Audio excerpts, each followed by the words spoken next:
Hey guys, tonight we're going somewhere quiet. Not quiet like a library or a field at midnight, but quiet like something ancient, holding its breath beneath the surface of the world. You're standing on a little rise just outside Nazareth, sandals still damp from last night's rain.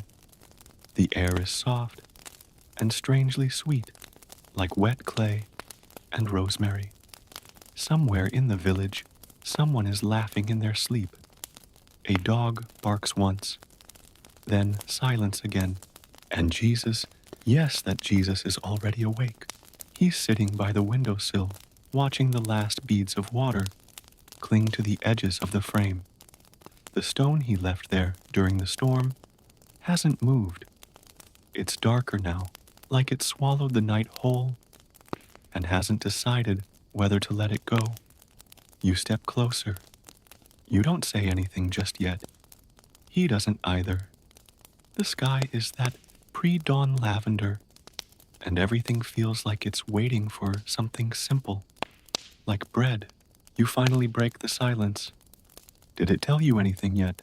Jesus doesn't turn. He just murmurs, "It told me it doesn't want to be held anymore." Your eyebrow lifts without permission. Stones can say that. They don't have to speak. He replies, brushing his fingers gently along the wet sill. You just have to be listening.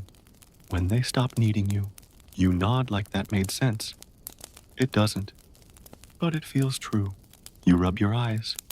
You haven't eaten yet. Your feet are already muddy, but somehow it's a good morning. A fun fact, while we're here, fig trees, yes. The ones around this house can live over 200 years. Some even argue one of the trees outside Nazareth might have been a sapling when King Herod was still stomping around in sandals too tight for his ego. But back to the window, Jesus is still quiet. Not the heavy, brooding quiet. This is the kind of quiet people only manage when they're absolutely sure they're right where they're supposed to be. You glance down. The puddles outside shimmer in the new light, steaming slightly as the sun wakes up behind the hills. Everything feels clean, except your heels, which are now caked with clay. Again, you sigh dramatically. Jesus doesn't laugh, but the corner of his mouth tugs, like he heard the joke you didn't say out loud. Some scholars debate whether Jesus ever actually laughed. They say it's not recorded, but the way his shoulders move sometimes, the glint in his eye when someone says something ridiculous. Come on. He laughed. He just didn't need to be loud about it. The stone still sits on the sill, not glowing, not humming, not cracking open with divine mystery, just sitting. You remember the night before the storm? The sound of rain, like 1,000 soft drums on the roof. The stone had been there then too. Back then it had felt important. Now it feels quiet. Breakfast, you ask. Jesus nods, and finally stands. His tunic brushes the windowsill, catching a bit of water. He doesn't bother wiping it off. You both walk into the small kitchen area, where Mary's already left out some bread and olives, wrapped in cloth that still smells faintly of thyme. There's no miracle here, just good bread, a mother's preparation, and 2 hungry friends. You tear off a piece. It's soft in the middle, crusty at the edge, and slightly overbaked, just how Mary likes it. Jesus dips his in olive oil, which glistens golden in the clay dish. You sit on the floor. No table today, just the floor of the food, and a soft beam of light sneaking in through the shutters. He eats slowly, thoughtfully, as if breakfast were a sacred rite, which for him maybe it is. You glance at him. You think the stone will still be there tomorrow. He chews, swallows. Maybe, maybe not. You take another bite. The olives are sharp, briny, a little too salty. Do you ever get tired of answering questions with, maybe. He smiles. Do you ever get tired of needing answers? Touché. Outside, a rooster crows, like it's his last chance to be noticed. You grimace. I hate that rooster. He's faithful, Jesus says, standing. So was Pharaoh, you mutter. But you follow him anyway. There's a stillness outside now. The kind of stillness that doesn't come from nothing happening, but from everything knowing how to happen without you. The neighbors are stirring. Smoke coils from chimney holes. Someone somewhere yells about a borrowed bowl. Business as usual. And yet, something's different. You can't say what. You just know. The street looks the same, but the dust feels softer. The shadows lean longer. Even the goats look less aggressive. It's like the whole world hit a pause button, but only you and Jesus noticed. He steps around a puddle. You step directly through it. Your sandals squish. He doesn't flinch. You whisper, what if this is the most important morning of our lives, and we don't know it? He looks at you sideways. Then it probably is. You're still walking beside him. The mud is drying now, flaking slightly, as your feet find the worn rhythm of Nazareth's narrow paths.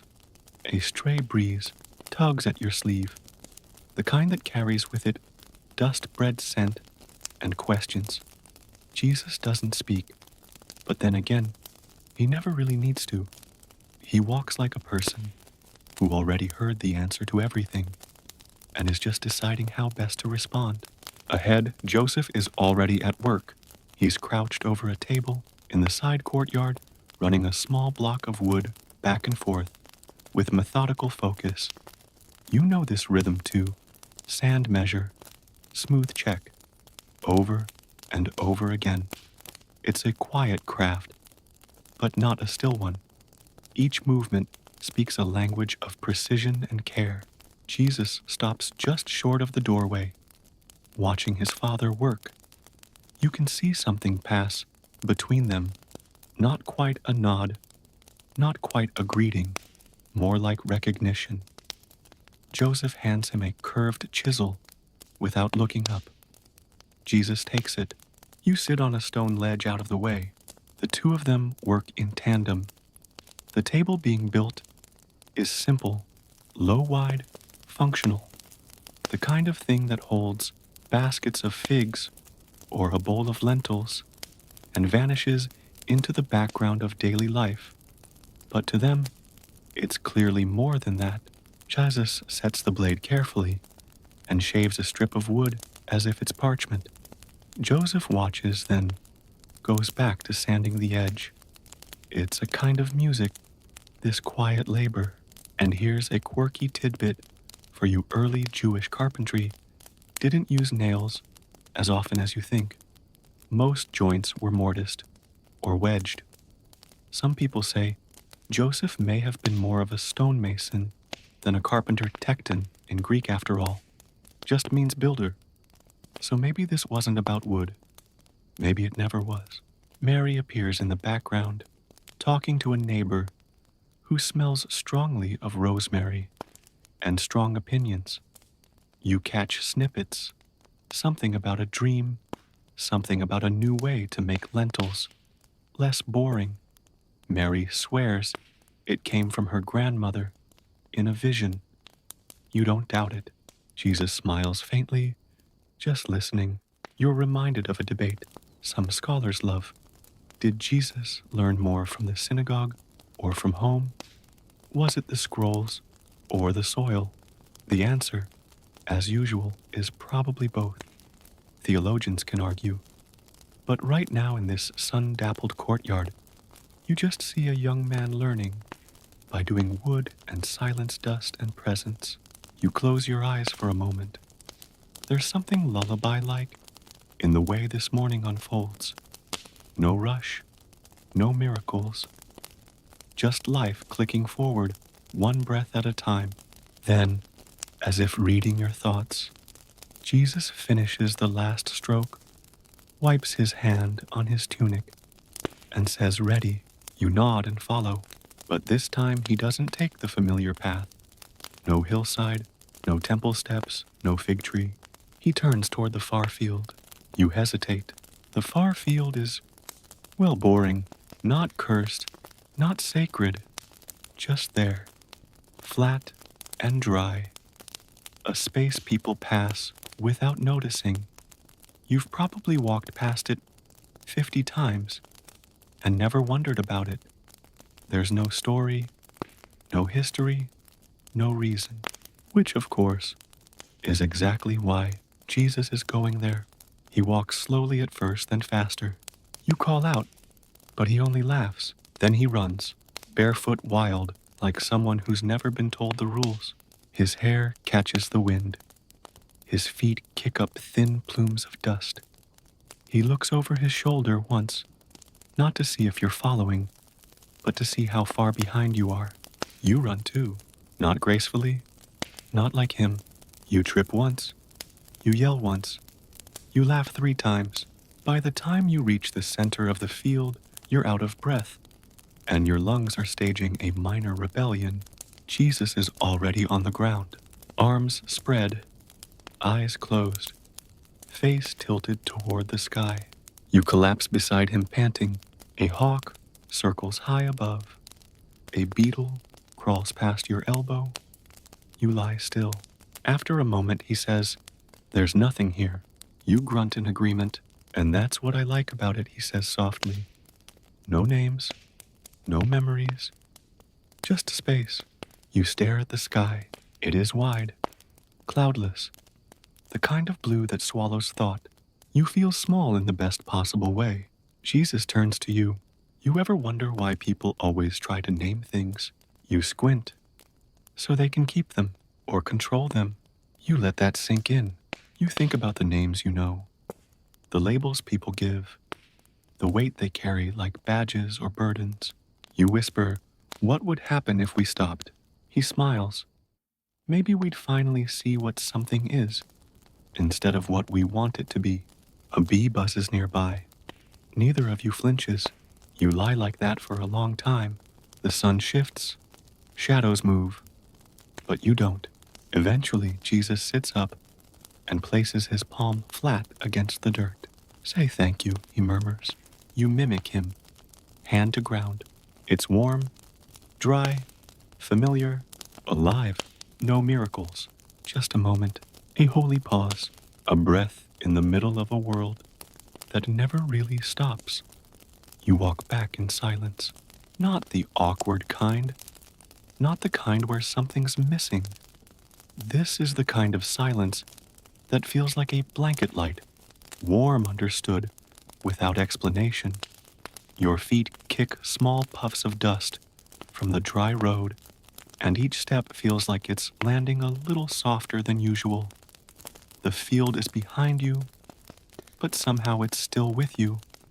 You can feel it in your legs, in your breathing, in that strange lightness that follows a moment you don't quite understand, but don't want to leave behind. Jesus doesn't say anything for a while. He just walks slightly ahead, arms loose at his sides. Occasionally, he reaches down to brush the tops of wild grasses with his fingers, like he's checking that the world is still real. When you get close to the village again, the sounds return. Goats complaining, someone sweeping, a baby crying in the distance, a neighbor arguing again about someone borrowing something and not returning it. You think it's a bowl this time. It's always a bowl. Jesus doesn't even flinch at the noise. He walks through it like a thread through cloth, part of it, but untouched. You stop briefly at the well. It's still full from the last rain. The surface shimmers with that smooth mirror quality you only get when no one's looking. Jesus leans down, dips his hand in, watches the ripples dance outward. He says the surface always forgets, but the bottom remembers everything. You blink. What does that mean? He doesn't answer.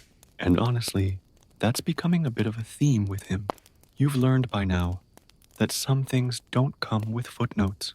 Some truths arrive like fig seeds, tiny, silent, and determined to grow without asking your permission. It's around midday when you reach the house. Mary is outside, folding cloth again this time, with a more focused purpose, like she's expecting guests. Joseph is in the back, sharpening another chisel, humming softly under his breath. Jesus pauses at the door, then ducks inside. You follow only to find him already rifling through a small pouch of stones. You've seen this pouch before. He's carried it for years, gathering, giving, losing, forgetting. Each stone has a texture, a memory, or a mood. This one from the river, that one from a walk with his cousin, the sharp one from the edge of town he refused to throw away, even when it cut his hand. Today, though, he sets them all aside, except for one, a small, smooth stone, not remarkable in any way, round, dull brown, the kind of stone that's easy to miss and easier to ignore.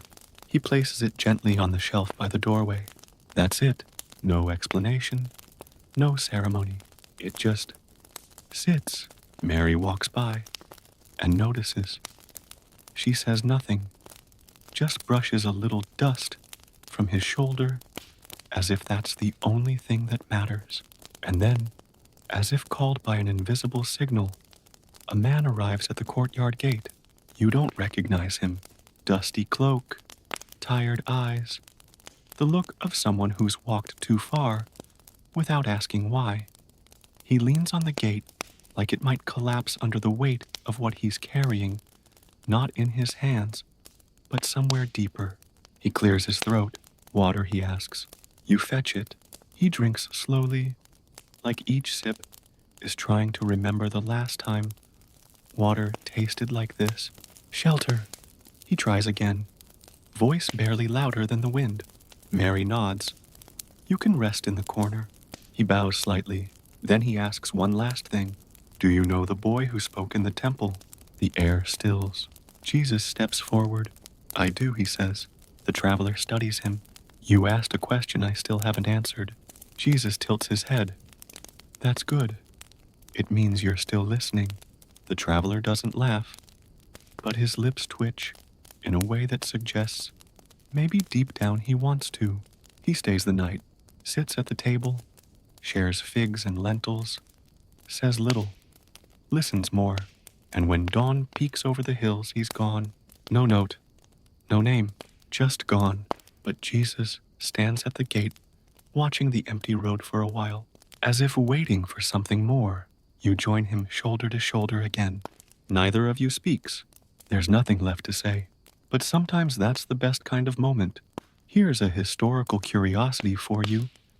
Travelers in that time often carried a palm branch as a kind of passport proof that they came in peace, or at least didn't come from somewhere dangerous. This man carried no branch, just a question, and somehow that was enough.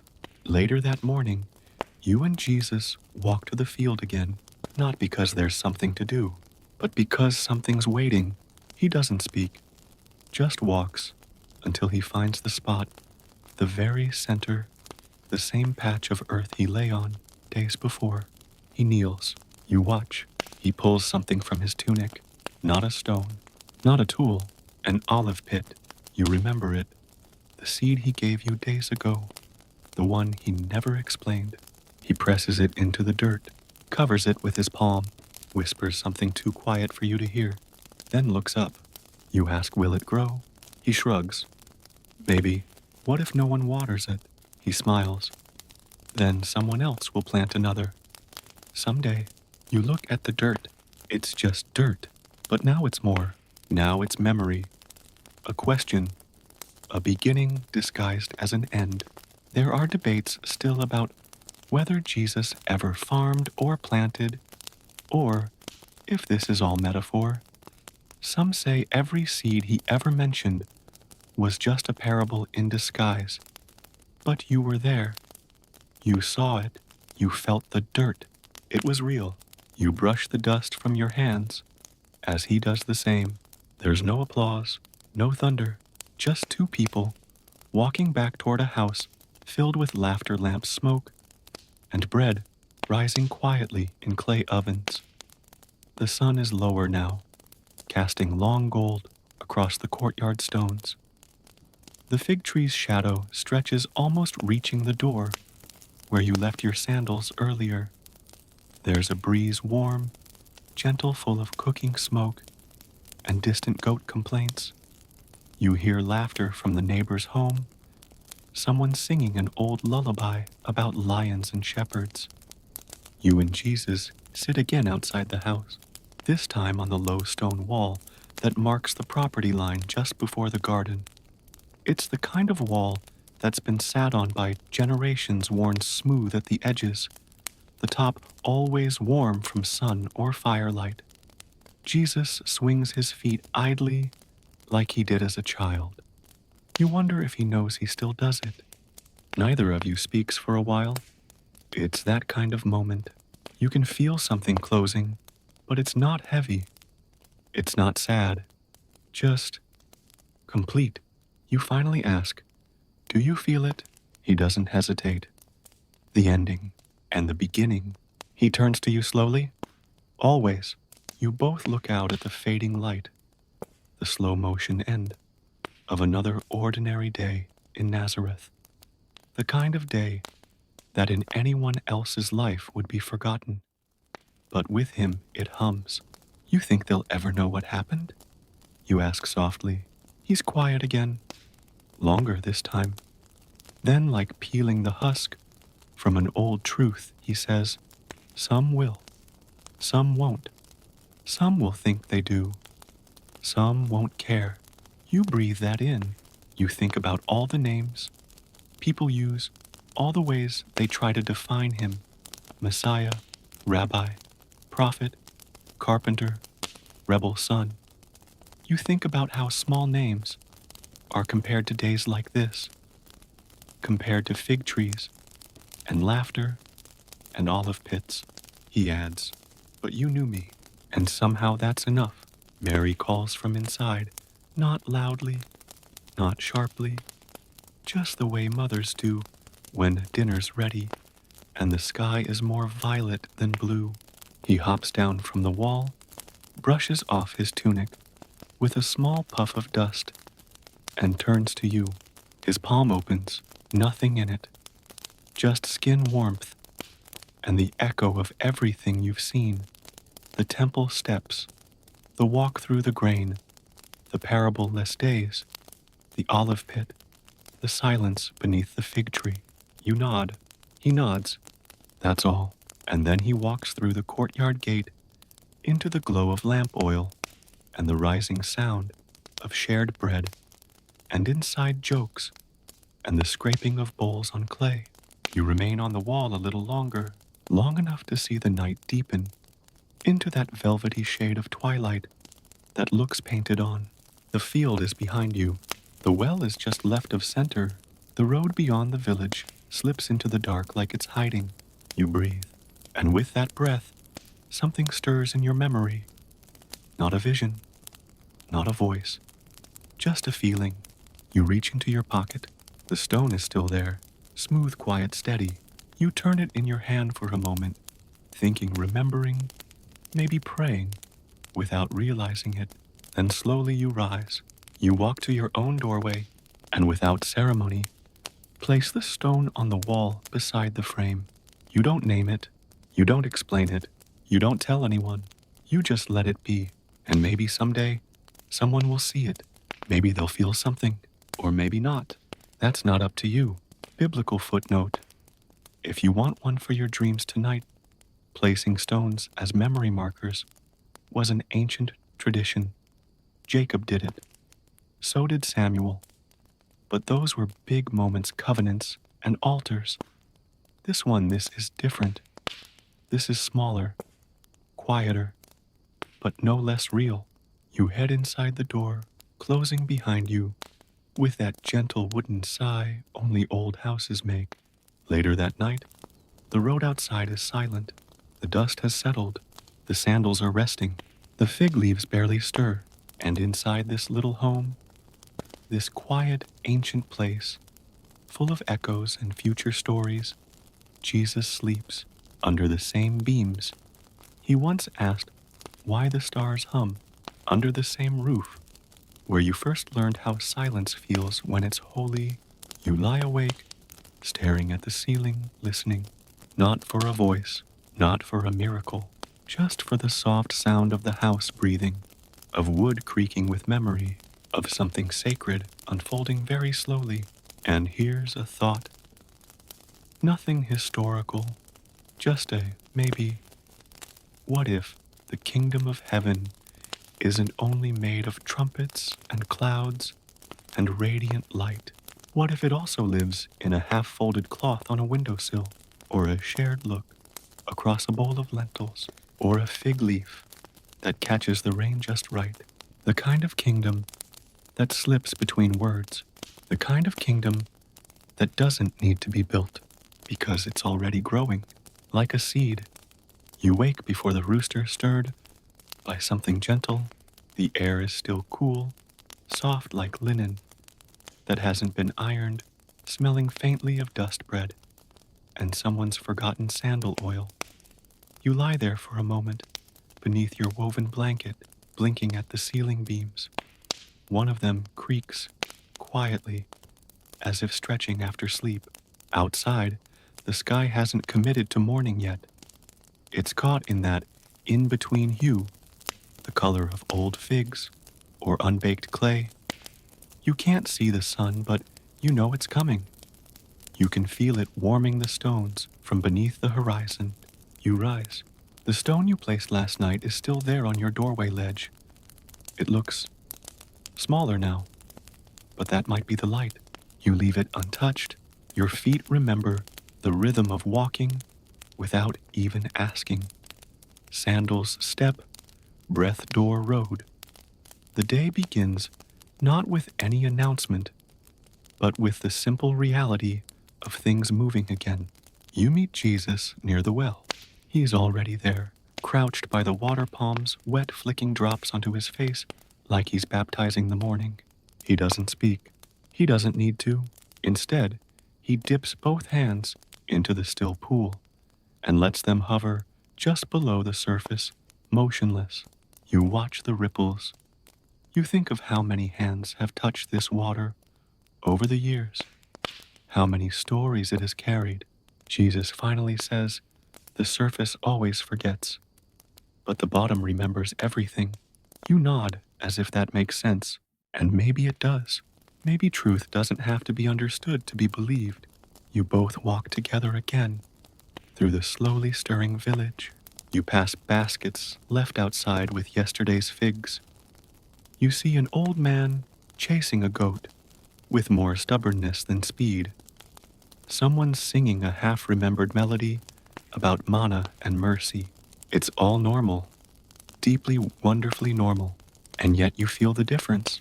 It's in the way people pause when they see him. They don't bow, they don't cheer, they just pause, like they're seeing him fully for the first time. The carpenter's boy, the fig climber, the soft-spoken one with the sharp questions. They greet him the same as always, simple nods, gentle waves, but something in their gaze lingers longer than usual. He returns each gesture with a smile that holds both mischief and knowing. Biblical aside, Nazareth was small, maybe 300 people, fewer than the seats in a synagogue. Everyone knew everyone's grandparents' debts and favorite oven bread. So, when something shifts in one person, especially a person like Jesus, it echoes. You stop by the market briefly. He doesn't buy anything. He just lingers near the lentils. He watches an old woman barter fiercely for 2 onions, then give one to a child as soon as she wins. He doesn't comment, but his eyes sparkle. He's always watching, not judging, just seeing. like every tiny kindness is a miracle waiting to be named. Eventually, the two of you make your way beyond the market, beyond the village's edge, past the fig groves and half-buried walls from who knows when. You end up near the field, not the important one, with borders and stories. The other one, the one people forget exists. You hesitate. This again. He grins. Always. This time, he doesn't run. He walks slowly, feet brushing against barley and weeds, hands trailing lightly against tall stems, like he's playing invisible harp strings. You follow, and even though you've been here before, it feels different now, because this time, he's holding something, a tiny olive pit, the same one he gave you days ago. You thought you lost it.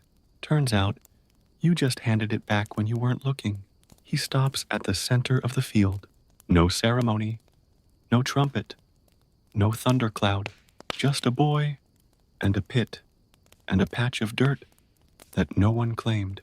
He crouches, digs gently, places the pit in the earth, covers it, then, without standing, presses his hand flat against the soil. He whispers something. You can't hear it, or maybe you're not meant to. Then he stands. You ask, will it grow? He shrugs.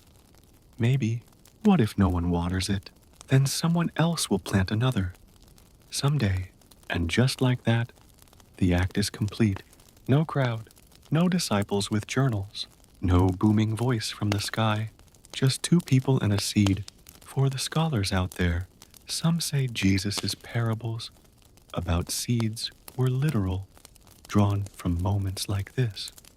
Others insist they were entirely metaphorical allegories, symbols, literary devices. But you were here, and it was both.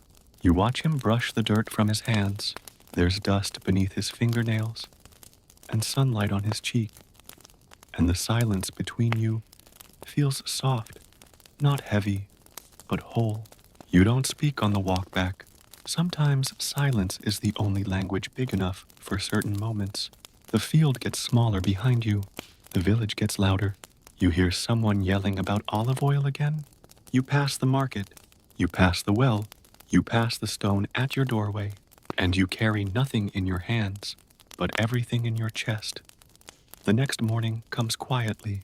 You wake to the sound of clay pots being moved across stone, and the soft thud of bread being shaped by half-awake palms. Someone nearby hums a song with no real melody, just a rhythm meant for dough and patience. The day smells of dust ash and honey-soaked figs, left too long in the sun. Jesus is already outside. Again, he's perched on the low wall, feet bare, staring at something that isn't there. Not physically, anyway. His gaze reaches further than the rooftops, deeper than the well, softer than even the sleepy wind rolling through the barley. You sit beside him, no words this time. Not yet. He seems content, just being still. You glance down at his feet, dusty, cracked. You remember someone, maybe Mary, once saying that the feet tell a person's whole story. You wonder what Jesus' feet would say if they could talk. Probably something confusing and gentle. Eventually he exhales. Not a sigh, just a soft release, and says, some days the world whispers louder than it speaks. You tilt your head.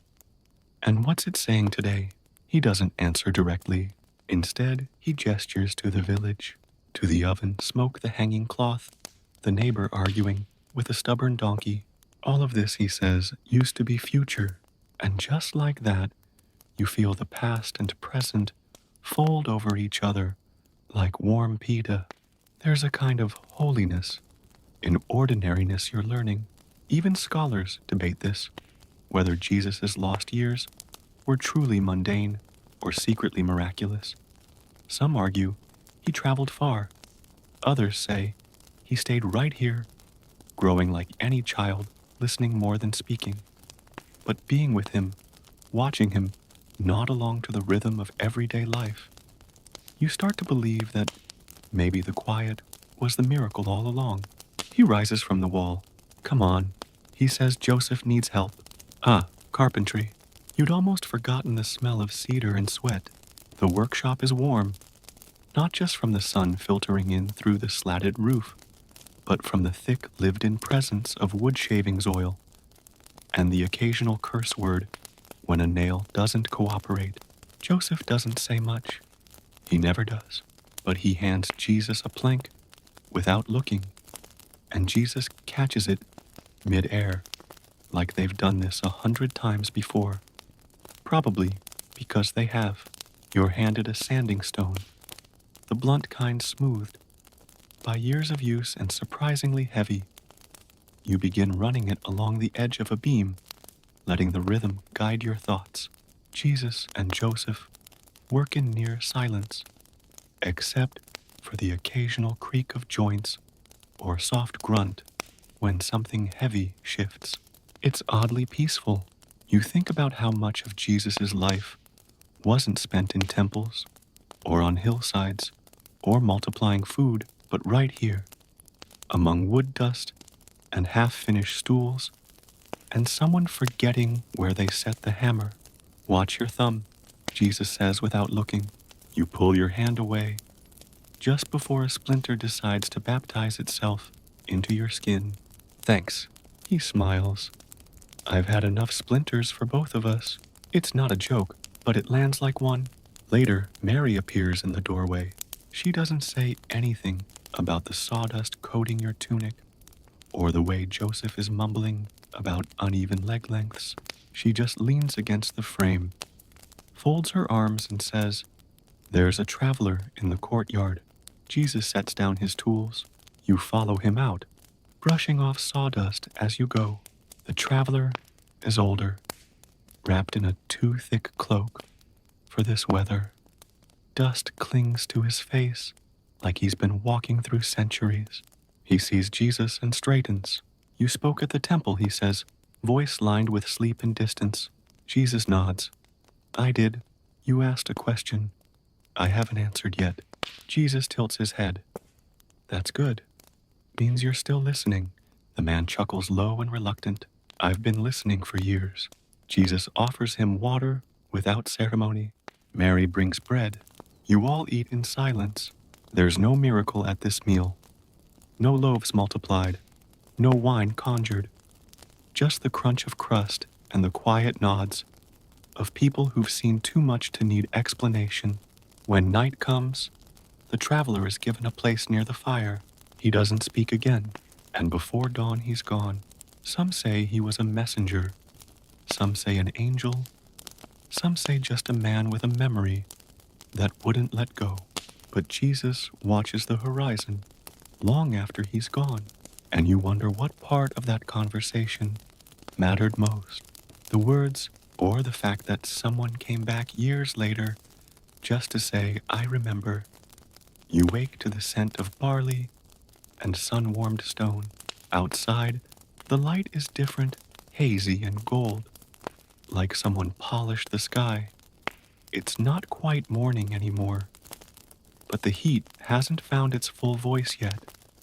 You stretch slowly, feeling the dust cling to your sandals before you even step outside. Jesus is already walking. Of course he is. You catch up to him near the edge of the village. He's holding something in his hand, a small round object. You think it might be a pebble again, but no. It's the olive pit, the one he gave you days ago. You thought he forgot. He didn't. He tosses it in the air, once catches it, then offers it to you again. "Ready." You nod, though you're not sure what for. "We're planting today," he says, like it's the most natural thing in the world. It doesn't feel natural.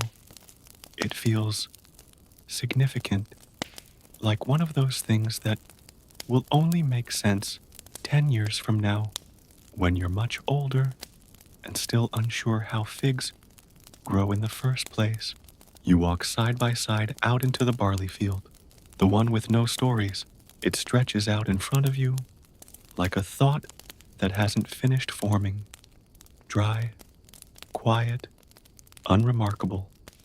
The kind of place most people forget even exists. And that, of course, is why he loves it.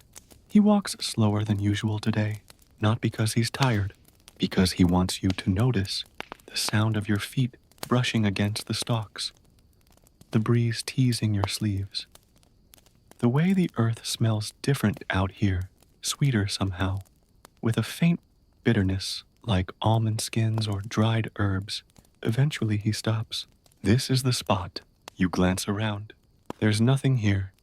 No markers. No shade. Just sun and dust and space. Why here? He shrugs.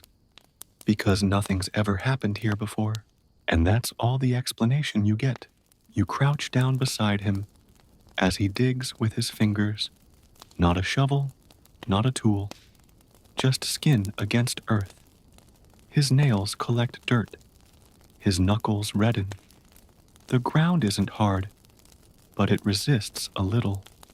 Like it's been sleeping. He makes a small hole. You drop the pit in. Cover it gently. He presses his palm flat against the soil and whispers something you don't catch. Then he looks at you. Say thank you. You hesitate. Then mimic him. Hand to earth. Whispered gratitude.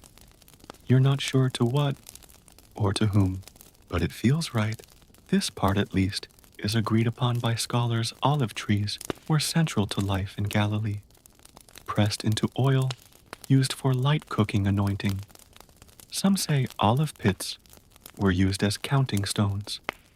Others believe they were just tossed aside. But to Jesus, nothing is ever just anything. Even a pit holds promise.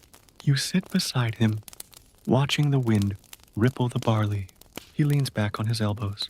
You know, he says some things grow, even if no one sees them. You glance at him.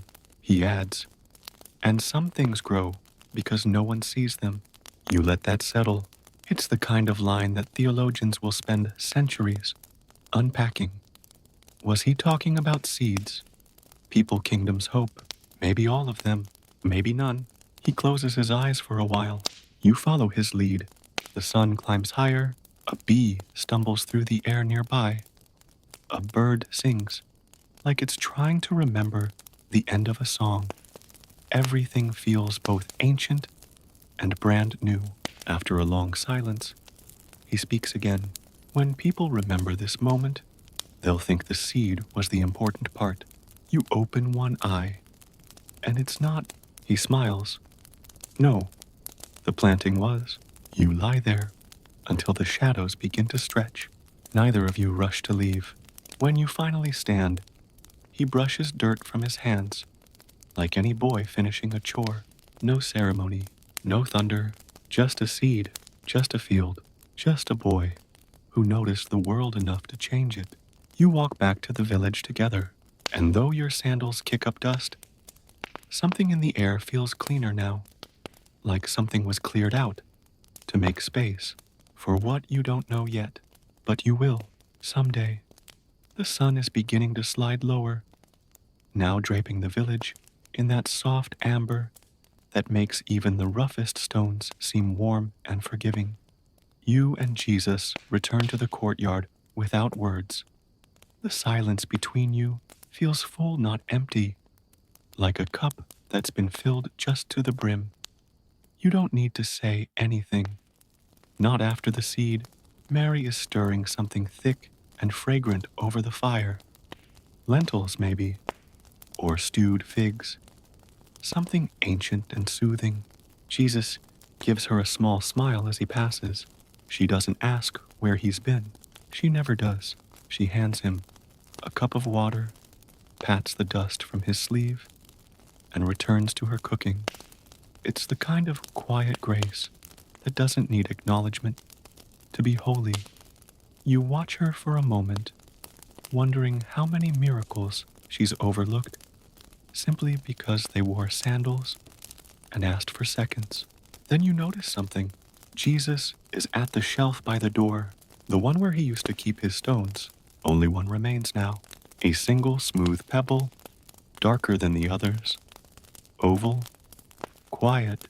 He picks it up, turns it in his hand, and then just like that, he sets it back down. That's it.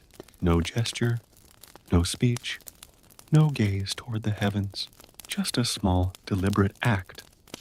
Like punctuation. Like a sigh at the end of a long thought. And Mary, she sees it.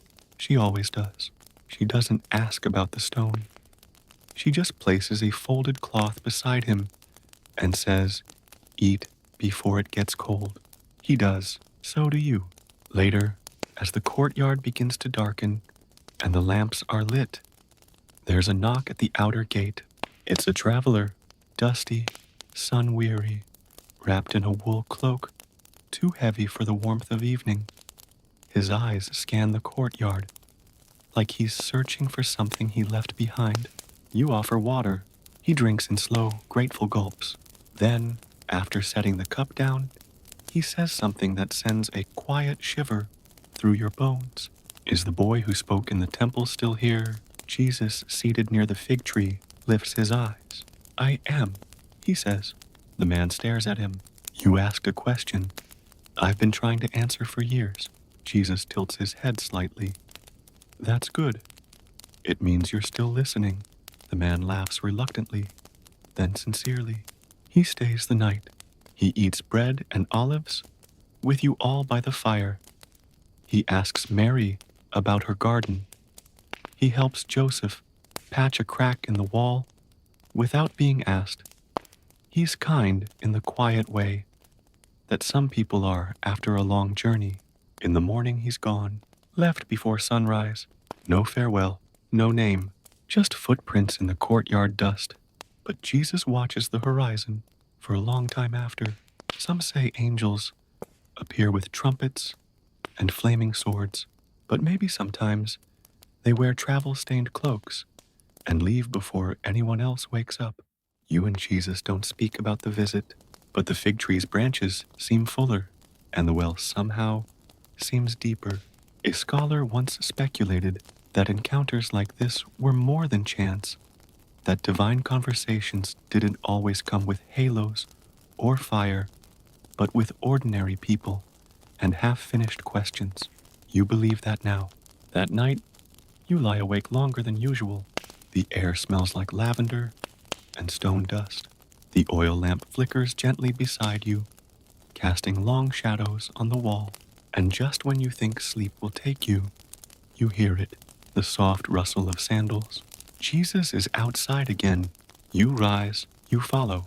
He's standing barefoot in the courtyard, gazing up at the moon. It's nearly full, casting pale light over everything, softening edges, sharpening silence.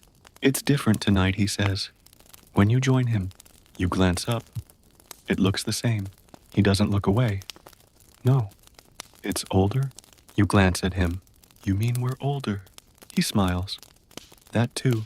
The breeze carries the faint scent of olive wood smoke. A cat knocks over a clay bowl somewhere on the rooftop. You both stay still. Then softly, Jesus speaks again. "One day I'll leave." You nod. You've always known. "I know." He continues. "Not soon, but far, far like distance." He hesitates, then far like meaning. You don't fully understand, but something inside you does. It folds the words like cloth and tucks them somewhere safe. He turns to head inside, but before he does, he pauses. "When I do," he says, "keep watching the quiet places. That's where the loudest truths live." And then he steps back through the doorway, into the light of the lamp, into the hush of the house. You stay outside just a little longer beneath the moon that now feels impossibly ancient, impossibly new. Morning begins before the sun rises. You know it by the sound of cloth being shaken out and the faint clink of pottery against stone. You wake to the smell of baking, unleavened flatbread, probably, and the rustle of Mary's sandals across the courtyard. Jesus is already up, of course. He's sitting by the gate again, the same low stone wall as before. His legs are folded underneath him, this time like a child, or a teacher, or both. His eyes are open but not fixed on anything, like he's watching something beyond the day, beyond the sky. You sit beside him quietly. Neither of you says anything for a while. Eventually, you offer him a piece of bread. He takes it, breaks it in two, and hands half back to you without looking. You chew in sync, and the warmth from the crust helps wake your stomach up before your mind is ready. It feels like a farewell, even though nothing has happened yet. He turns to you finally. Want to walk? You nod.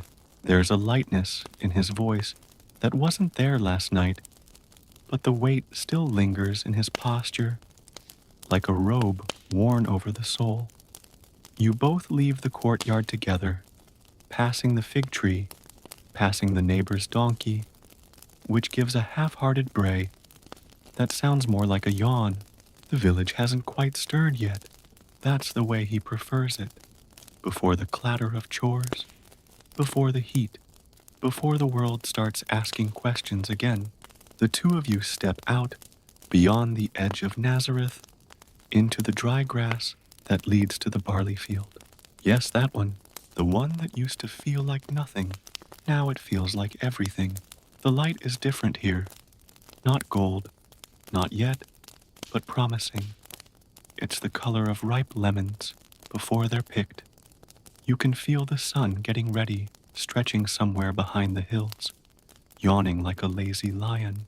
Jesus walks ahead, his hands brushing the tops of the barley. His fingertips catch little beads of dew, which shimmer briefly before soaking into his skin. You think about how even barley knows how to give something without needing to be asked.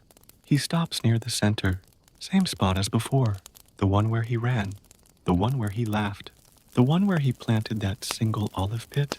The ground looks the same, but you know it's different now. You know there's something beneath it.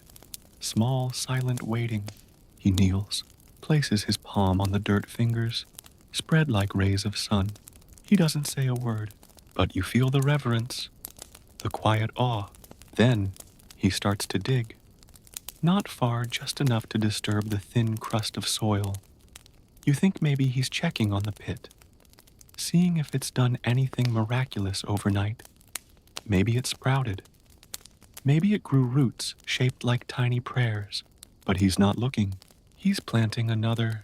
From his pouch, he pulls a second olive pit, darker, rougher. He presses it gently into the ground, covers it back up, wipes his hands on his tunic, like he always does. You ask, will it grow? He smiles. Maybe. What if no one waters it? He glances sideways. Then someone else will plant another. Someday, you watch as a breeze passes through the barley, bending it like a crowd of listeners, leaning in to catch a story's last line. Somewhere far off, a bird begins its morning call.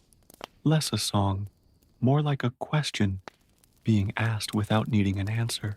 Jesus stands, brushes dust from his knees. There's no parable here. No thunder, no veil, torn, no loaves multiplied.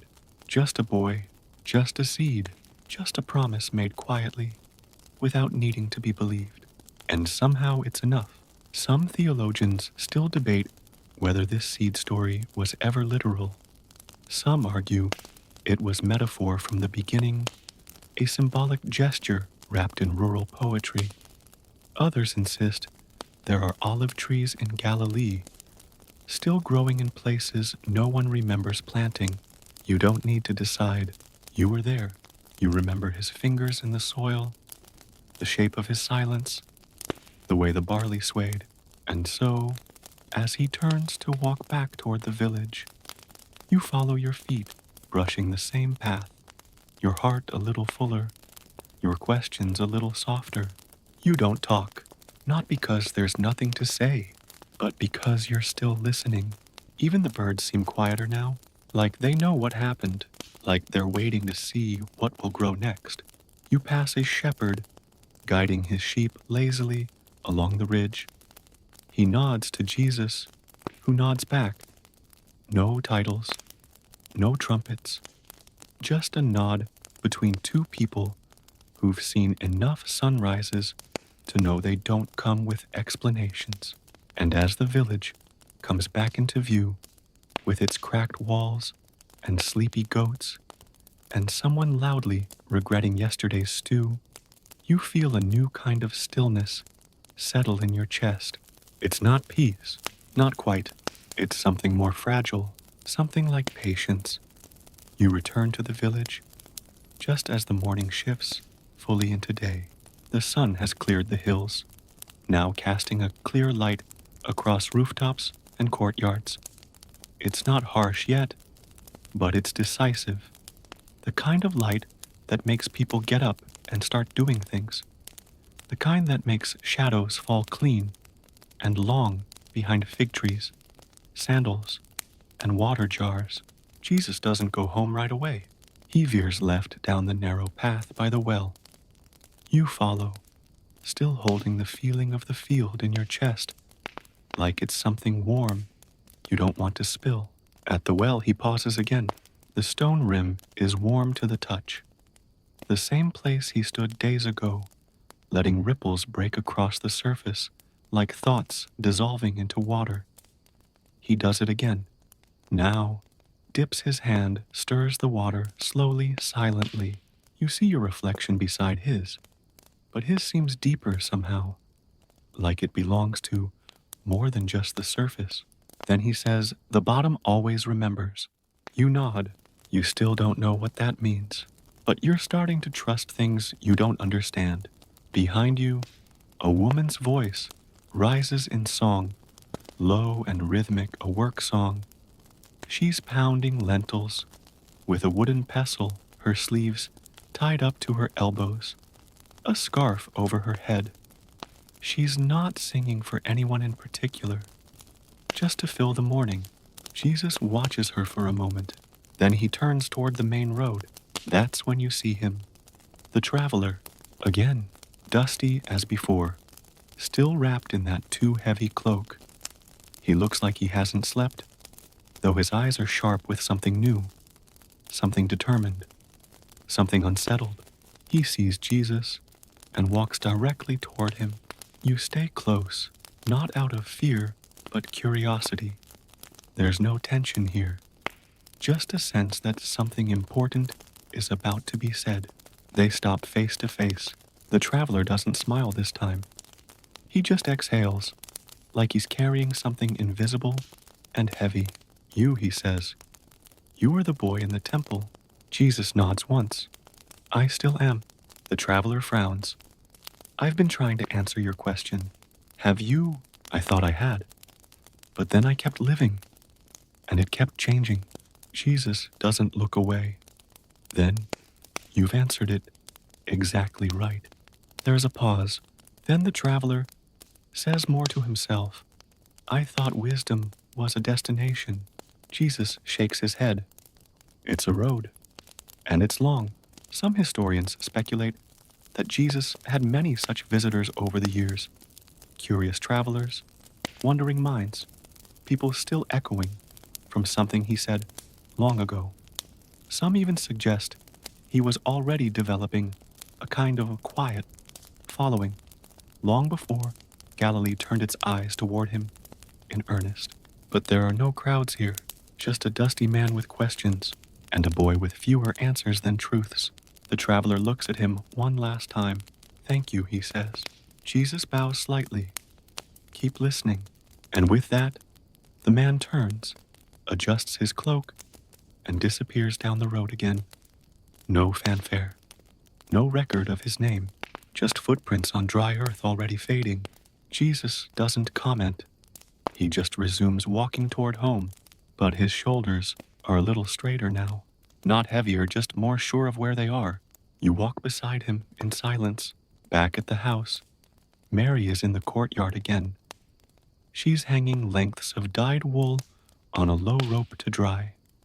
Indigo and saffron and dusty rose. The colors catch the light like flags of an unseen country. She looks up as Jesus enters, hungry, she asks, wiping her hands on her tunic. A little. There's bread left. And olives. He nods. No ceremony. Just lunch. Inside the house smells like warm herbs and old stories.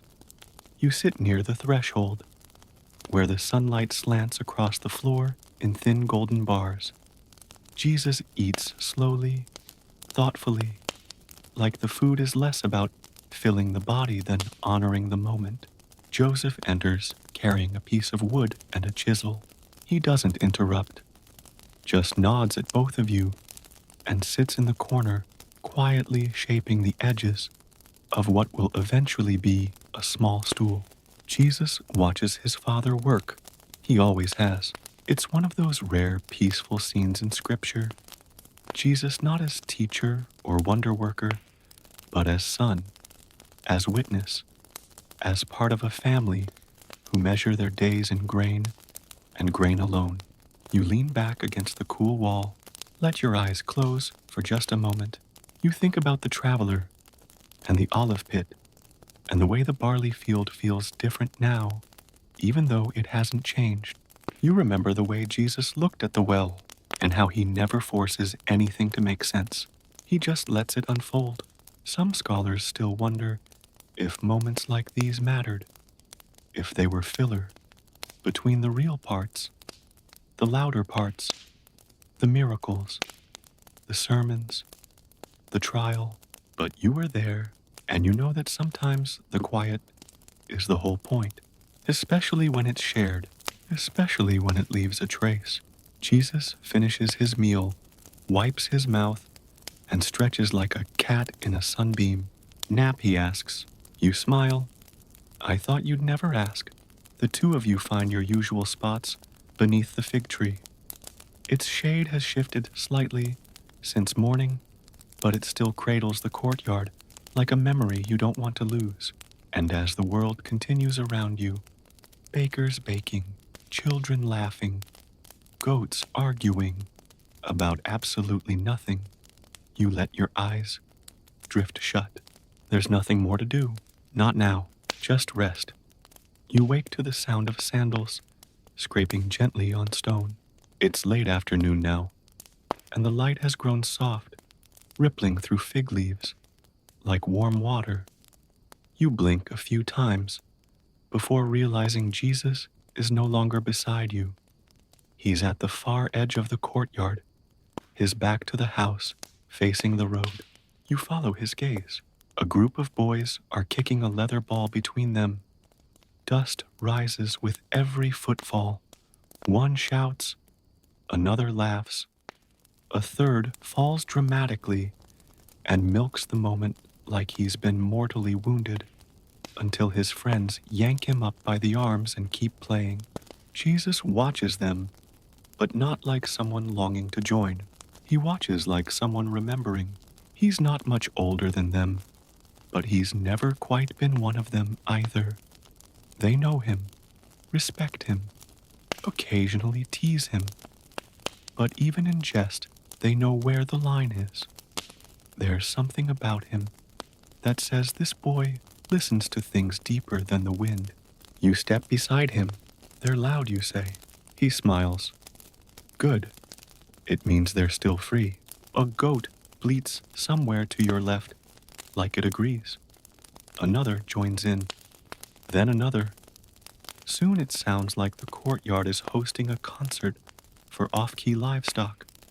Mary pokes her head out of the kitchen window and shouts, if any of those goats start chewing the laundry again, I'll tan their hides and yours. Jesus raises an eyebrow at you. She says that every week. She means it every week. You both laugh quietly. He walks toward the edge of the property, where a small garden grows, behind the olive press. You follow him between rows of herbs and young fig trees. The soil here is rich and fragrant, turned off and cared for gently. He kneels, presses his palm into the earth again. You wait. Then softly, he says, tomorrow. You frown. What about tomorrow? He doesn't answer right away, just draws a line in the soil with his finger watching how it crumbles. Then he says, things will shift. You'll feel it. You try not to let your heartbeat react. Is it bad, you ask? He shrugs. It's just different. But don't be afraid of different. That's where stories start. He scoops a handful of soil and lets it run through his fingers like water. Some of it sticks to his skin. Some returns to the ground. All of it matters. You sit beside him on the grass, silent for a while. Then he says, you remember that olive pit? You nod. Still have it. You reach into the fold of your robe and pull it from your pocket. It's dry now. Lighter. It rests in your palm, like a question, waiting for the right mouth. I haven't planted it yet, you say? You will. There's no pressure, just certainty. A warm breeze stirs the olive leaves. One breaks free and drifts slowly between you, like a blessing with no name. He rises to his feet. We should go. You follow him through the garden gate and back toward the center of the village. The street is quieter now. The children have vanished, probably dragged home by stern voices and the promise of flatbread. Smoke curls from chimneys. The scent of coriander warm cheese and sweet barley fills the air. And then you hear the bell, a small one, delicate, ringing from the doorway of a traveling merchant. He's unloading goods from the back of a cart linen, dyed in subtle blues, carved spoons, a few bronze pins shaped like birds. Nothing extravagant, just small wonders for small homes. Jesus stops, examines a basket of polished stones, small ones smooth set, carefully in a shallow dish. The merchant watches him, like those he asks. Jesus nods. Pick one. Jesus selects a stone the color of sunset. It glows faintly in the falling light. The merchant waves him off. No charge. I've seen your hands at the carpenter's bench. Call it a trade. Jesus bows his head, accepts the gift, and walks on. You trail behind, quietly watching the stone roll between his fingers. Then he hands it to you. I already have a stone, you say, gesturing to your pouch. This one's not for keeping, he replies. It's for giving. You tuck it into your sleeve, without asking more. One biblical scholar once wrote that to understand Jesus, you have to study what he gave away. Not just the teachings or the food or the miracles, but the small things, the looks, the silences, the weightless objects that carried stories you didn't even know you were in yet. He stops at the well again, for the third time today. Only now the water is still. No ripples, no reflections, just depth. Jesus leans over the edge, whispers something you can't hear, and walks on. You remain for a moment longer, peering into the quiet. The village has begun to settle again. Lamps flicker, voices soften. The dust glows like powdered fire, and you wonder what exactly changes tomorrow. You don't know, but somehow you're okay with that. You head home with Jesus, side by side, your sandals scuffing the dirt in unison. The road is the same, but you are not. You don't sleep much that night, not for any particular reason. There's no thunder, no knocking, no nightmares. Just the quiet weight of a day that felt full in strange and invisible ways. You lie on your mat, listening to the rafters creak overhead, counting the breaths between goat snores, feeling the stone Jesus gave you resting against your ribs. Eventually the house exhales, and so do you. Morning comes slowly. No fanfare, no rooster trying too hard. Just a soft grayness spilling through the woven shutters. You sit up and stretch. Your back cracks like dry olive branches, and it feels oddly satisfying. Jesus is already gone. Not unusual. He moves like time doesn't always apply to him, like he catches the morning while it's still brushing its teeth. You step outside. The air smells like ash and rosemary. Fires are being stoked. Bread is already in the oven. And over near the fig tree, Joseph is smoothing a long plank of cedar. He nods at you, says nothing. He never says much before breakfast. You check the courtyard. No Jesus. You check the roof. No Jesus. You check the olive press, the garden. Even the empty stone bench near the well. Still no Jesus. Finally, you head toward the edge of the village. And there he is, standing alone in the barley field. Barefoot tunic, fluttering slightly in the wind. The same field you ran through with him before. The one with no story, no plaque, no memory, except what you made there. You approach. Good morning, you say. He doesn't turn, just raises his hand in greeting. You step beside him. I thought you said today would feel different. It does. You look around. Same sky, same field, same dust in your sandals. Doesn't feel different to me. He glances sideways. That's because you're looking at it with the same eyes. Mine are the only eyes I've got. He chuckles. Not true. You've got yesterday's eyes. Tomorrow's too. You just have to choose which ones to use. You open your mouth to respond, then close it. Because honestly, what can you say to that? You both stand in silence. Birds chirp lazily in the olive trees. Somewhere behind you, a goat sneezes, loud enough to cause a minor theological crisis. You ignore it. Jesus kneels. He pulls something from his sleeve. The olive pit. You thought he gave it to you, but no. That was another one. Of course it was. This is a new one. Or maybe the same one multiplied. The math of miracles is rarely linear. He digs a shallow hole in the dust, places the pit inside, covers it with both hands. He doesn't pray out loud, doesn't gesture to the heavens, just presses his palms into the earth and exhales through his nose like someone who just let go of something too heavy to carry. Then he stands, brushes off his tunic, and walks back toward the village. You stay behind, staring at that small patch of disturbed soil. It's just a seed. It's just a spot of dirt. But also it's not. That's the thing about Jesus. He doesn't decorate his messages. He buries them, not to hide them, but to grow them. You sit down cross-legged beside the newly planted hope. Think about how strange this has all been. You haven't seen him heal the sick, haven't watched water turn to wine, haven't witnessed any thunderbolts loaves multiplying or blind men blinking back sunrise. But you've seen him brush crumbs from a table with care. You've seen him hold silence like it was sacred. You've watched him watch the world, and maybe that's the point. Some theologians argue that the earliest days of Jesus' life, the so-called quiet years, were just filler, waiting periods, preludes. But others believe these years were the most revealing. The way he made furniture, the way he picked up stones, the way he walked beside someone and noticed when their steps slowed. Because if you understand the quiet, Jesus, maybe you understand all of him. He's not just the sermon or the storm stiller. He's the seed planter, the goat laugher, the well sitter.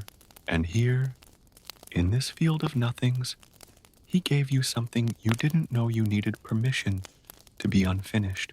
You lie back, the sun warming your face, and for the first time in days, you don't feel the need to ask him anything. You just close your eyes and breathe, and somewhere beneath you, a seed waits, not for a miracle, but for time. You drift in and out of sleep in that field, not deeply, just the kind of rest where your limbs grow heavy and your thoughts get lazy. Every once in a while, a breeze carries the scent of wild thyme or someone's cooking fire. But mostly it's quiet. When you finally open your eyes, Jesus is sitting beside you. You didn't hear him return. He's just there, legs crossed, elbows, on knees, watching the clouds roll by, like they've got somewhere to be. He looks over and smiles. You snore. You blink. That's slander. He shrugs. Well, your face made a sound. You sit up and brush dirt off your back. What are you doing? Watching. Watching what? He points upward. That one looks like a lion trying to read a scroll. You squint. Looks more like a fish to me. He tilts his head. Well, now it's a fish trying to eat a lion reading a scroll. You chuckle. Theologically complicated. Symbolism is tricky, he agrees. You both lie back again. And then, in the kind of silence that doesn't feel awkward at all, he says, people forget that most of life is just waiting. For what? He plucks a blade of barley, twirls it between his fingers. Rain, growth, forgiveness, the right words, the wrong moment to pass. You let that sit between you. Eventually you say, do you think the seed will grow? He shrugs. I hope so. But that's not why I planted it. Then why? To remember that I did. You nod. Slowly, because somehow that makes perfect sense. Even though you're not sure why. A little while later, you both get up. You follow him again. Not because he tells you to, but because there's nowhere else you'd rather be. You walk slowly through the village, and it feels like every corner has changed in some small way. The same dogs bark, the same oven fires smoke, but the rhythm is slightly offbeat, like someone moved a single stone, and now the path feels unfamiliar. You pass an older woman, sweeping dust from her doorstep. She glances at Jesus and smiles, not like she's seeing the Messiah, but like she's seeing the boy who once helped her grandson fix a broken yoke. And maybe both are true. A few children run past you, shouting something about frogs. Jesus joins in their game for a moment, leaping awkwardly after them, pretending to slip, catching himself with a grin. The kids laugh, like he's just invented fun. Then he turns to you. Want to visit the workshop? You nod. Inside the workshop, Joseph is gone for the day, but the tools remain lined neatly lovingly, like prayers in wooden form. The smell is thick cedar oil iron dust. Jesus moves with ease through the space. He picks up a plane and starts shaving curls from a long piece of wood. You watch in silence. He doesn't need to speak here. Every movement is its own story. The pressure of hand to tool, the smoothness of each pass.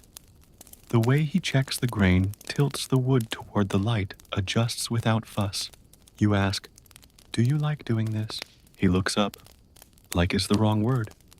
It's grounding. You think about that, about how every table in town probably has his touch on it, about how many meals have rested on surfaces shaped by these fingers, about how holiness doesn't always have to arrive in a thunderclap. It can be sanded smooth and set to dry. Some biblical scholars wonder if Jesus really spent years making furniture. It's not glamorous. It doesn't fulfill prophecy, but it does say something that he knew how to wait, how to build, how to shape the ordinary into something useful. You look around. No sermons, no miracles, just splinters and sawdust and sacred repetition. Jesus hands you a chisel. Try. You raise an eyebrow. You're trusting me with this. Worst case, we end up with a very humble chair. You carve. It's terrible. But he nods anyway. You laugh hand cramping. You going to fix it later? Probably, he says. But I'll leave a bit of your mistake in there. Why? So you'll know. You were part of it. The afternoon sun slants through the window, casting golden stripes across the wood. The whole place feels like a memory already, like something you'll dream about years from now, and wonder if it really happened. You place the chisel down, rub your hands together, say softly, do you think anyone will ever sit at this table? Jesus nods. Someone will, and maybe they'll never know who made it, but it'll hold their bread just the same. You don't know how he does that. Makes simple things sound eternal. He brushes off the bench and stretches. Come on, he says. Let's eat. Because, of course, even God needs lunch. You eat under the fig tree, bread still warm from Mary's oven, torn unevenly, shared without ceremony. There's cheese soft and salty, wrapped in a fig leaf, and dates dried and sweet enough to sting your teeth. Jesus balances a shallow clay bowl of olive oil on a flat stone between you, and every time he dips his bread, the oil shimmers gold in the afternoon light. You chew in silence for a while, because it's one of those rare meals where the food speaks louder than the people. Jesus finally says, "Do you know how many fig trees are mentioned in Scripture?" You shake your head mouthful. More than 30, he says. They show up everywhere. Eden exile parables. You swallow. Why figs? He grins. Because they're small, messy, easy to overlook. You glance up at the thick, gnarled branches above you. This tree has stood longer than most homes. Its shade holds memory. He continues. Some say the tree in Eden wasn't an apple. Might have been a fig. Makes sense, doesn't it? Covering yourself with its leaves, trying to fix what you can't undo. You nod slowly. That's what people do, he says, pulling another fig from the branch. Hide behind what's nearest. You both sit for a while, nibbling at fruit, and thought. Later, he leans back on his elbows, eyes closed. You ever think about how many meals don't get remembered? What do you mean? Well, he says, we always talk about the Passover meals, the miracles feeding the crowds, but not these, the quiet ones. Two friends under a tree. You look down at the crumbs on your tunic. Guess those don't make the scrolls. No, he says gently, but they make the people. A breeze rolls through the fig tree, and one of the leaves lands beside you, perfectly shaped, veined like a map. Jesus opens one eye. That one's yours now. You laugh. What am I supposed to do with it? He shrugs. Same thing I did with the seed. You carry the leaf with you, not because it's valuable, but because it reminds you of a meal you don't want to forget. The two of you wander again after that, along the narrow paths behind the village. Some chickens scatter underfoot. A cat watches you from the roof with disdain. A boy runs past with a splintered stick, pretending to be a sword chasing an invisible army. Jesus grins. He's winning. You reach the well and sit at the edge. The water is lower now, the reflection darker, deeper. Jesus draws up a small bucket, drinks, and offers it to you. You sip, cool with a trace of clay. Still remembering, you ask, echoing his earlier phrase. He taps the side of the bucket. Always. The well has been here longer than both of you. It'll still be here after. But for now, it belongs to this moment. A woman comes by with a large jug on her shoulder. She pauses when she sees him, hesitates, then says, "Are you the one who talked about living water?" He doesn't nod, doesn't explain, just says water's like time. You don't always notice when it's running out. She considers that, then drops her jug with a clink. Beside the stones, leans down, and drinks straight from her cupped hands. She leaves without a word. You ask, did she understand? Jesus smiles faintly. Did you? Fair. He reaches into the pouch on his belt, the one that once held stones, now nearly empty. He pulls out a single olive, offers it to you. You hold it in your palm. Another seed. No, he says, just lunch. You both laugh. There's something light in the air today, like the whole village has exhaled. Nothing big has happened, but the quiet feels settled, like a blanket tucked around the edges of something sacred. You walk back toward the house. As the sun tilts westward, Mary is sweeping again. Joseph sits on a stool, shaping something you can't quite see with a carving tool. Jesus glances over. He's making a lampstand. For the house, Jesus nods. For the next one, you look at him. You're moving. He doesn't answer directly, just says, "Not all goodbyes happen with words." You step into the courtyard, and everything smells like lentils and dust and smoke. Mary hums softly, something ancient and melodic, a lullaby for no one in particular. You wonder how many times she's sung it, and to whom. Jesus starts helping her prepare the evening meal. No miracles, just slicing onions and shaking herbs into a pot. He doesn't need to prove anything here. That's what you've learned slowly. The sacred doesn't always shout. Sometimes it stirs lentils. Night stretches gently across Nazareth like an old shawl being laid across weary shoulders. The first stars blink awake, shy and scattered. Lamps flicker behind clay walls. Somewhere in the distance, someone is singing again, something soft and low, like a hymn wrapped in dust. You help Mary carry the last of the lentil stew to the courtyard. It's a quiet meal tonight. No guests, no talk of travelers, or strange dreams, or temple rumors. Just family, and a bowl passed hand to hand. Jesus doesn't say much, neither do you. But silence at his table has never been empty. At one point, he breaks off a piece of bread, hands it to you, and grins. You chew loud, he says. You nearly choke. You listen too hard. Joseph snorts. Mary pretends not to smile. It's just another night, but different. Because deep down you all feel it. Not fear, not grief, just nearing. Like the final note of a song hanging in the air before it fades. After the meal, Jesus walks you to the edge of the courtyard. He leans on the gatepost eyes, tracing the moonlight sliding down the rooftops. "I think I'll take a walk," he says. You start to rise, but he holds up a hand. "Not this time." You pause, nod. "I'll wait." He slips into the night like a shadow that already knows its way home. You sit on the courtyard bench, listening to Nazareth breathe. It's strange the way a place can make sound out of stillness. The creak of a window, the rustle of a fig leaf, the quiet scrape of a cat slinking along a wall. Even your own heartbeat feels borrowed tonight. You close your eyes. When you open them again, Jesus is back. He's carrying a small object wrapped in cloth.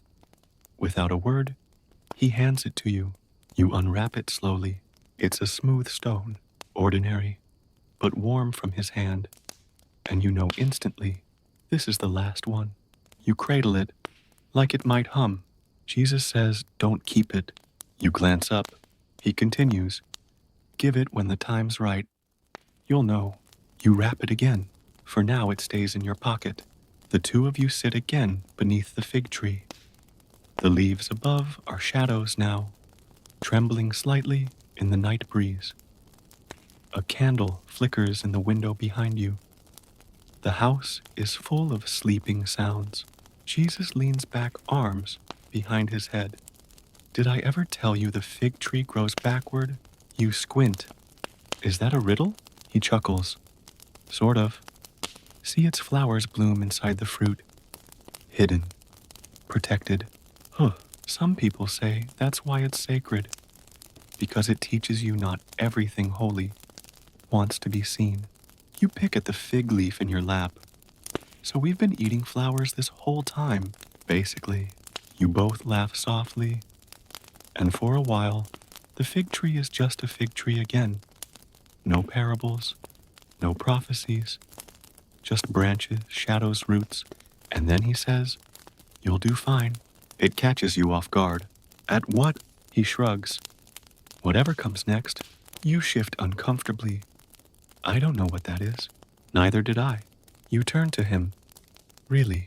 He looks at you, and for the briefest moment, You see the boy again, the one who tripped on sandals, who tried to carry too many scrolls at once, who ran barefoot into empty fields just because he could. Even I was 12 once, he says. You smile. You still are some days. Don't remind me. You both laugh again, and then a long silence. Finally, he says, it's okay to miss things. You nod. Even me, he adds. The words land like dew. Not heavy, just real. You lie back in the dust, staring up at the sky. The stars have multiplied while you weren't looking. Ancient light making its way to you. Jesus murmurs, some of those stars are already gone. We're just catching up. You whisper, that's a terrible bedtime fact. He grins, but it puts things in perspective. You close your eyes and breathe. Later you wake to the sound of footsteps. Jesus is placing something on the wall by the gate. You rise quietly approach. It's another stone, not yours, not the one in your pocket, just one more. He catches your eye. Not everything has to end tidy. You nod, like fig trees and backwards flowers. Exactly. He looks toward the eastern hills. You'll be okay, he says again, then heads inside. You stand alone under the fig tree, touching the stone in your pocket. The one you'll give away someday, but not yet. Morning comes like a whisper. Not a grand arrival, no trumpets of dawn, no shouts of roosters, but a soft light that seeps into the cracks of Nazareth like it's been here all along, just waiting for the right time to show itself. You wake slowly, not with urgency, but with the kind of peace that feels borrowed. Jesus is already outside. Of course he is. You find him near the field's edge, where barley stalks lean toward the sun like sleepy worshippers. He doesn't move when you approach, doesn't speak, just stands with his hands behind his back eyes on the soil like it's trying to tell him something. He finally says, the seed's still sleeping. You nod, because of course it is. And somehow, that feels like a relief. Like not everything has to bloom on your schedule. He gestures for you to walk with him, and so you do. The path winds past familiar things. The well, the carpenter's bench, the fig tree. But this morning, it all feels echoed, as though it's being remembered, even while it still exists. Jesus talks softly, not in riddles, not in revelations, just memories. He tells you about the time Joseph accidentally glued his sandal shut, or the time Mary tried to cook with salt that turned out to be crushed limestone. She still defends it to this day. You laugh because you remember too. Not everything about this story is miraculous. Some of it is just family, and that's part of the point. As you pass a small orchard, he picks a fig and tosses it to you. It's unripe. You bite it anyway. It's terrible. Jesus grins. Wisdom isn't always sweet. You almost spit it out. This is punishment. He shrugs. Maybe the fruit just needs time. You both walk on. You notice a group of children playing in the dust, drawing strange shapes with sticks. One of them waves to Jesus. He waves back. You ask, do they know who you are? He shakes his head. They know I watch them play. That's enough. You pass an old man asleep under an olive tree, a woman hauling water with a groan, a boy chasing a chicken with more confidence than strategy. And in all of it, Jesus sees. You've always admired that. He doesn't just notice, he sees. You reach the edge of the village, where a small path disappears into the hills. Jesus stops. This is as far as I go today. You look around. Nothing remarkable here. Just scrub brush and stone and sunlight. But his words land like a line drawn in the sand. You know what he means. You sit on a rock, letting the silence between you fill with wind. He says, there's something comforting about dust. You blink. He continues. It remembers everyone who's passed through. The kings, the prophets, The goats. You smirk. Especially the goats. He smiles. When I'm gone, don't look for me in thunder. Where should I look? He points at your chest. Start there. You press your hand over your tunic. That's a bit vague. That's faith. You both laugh quietly. Then Jesus kneels and brushes a small stone from the path. He hands it to you. Another one. You hesitate. You told me not to keep the last one. He nods. This one's for you. You take it. It's smaller than the others. Lighter, but somehow it hums. And you know you'll never lose it.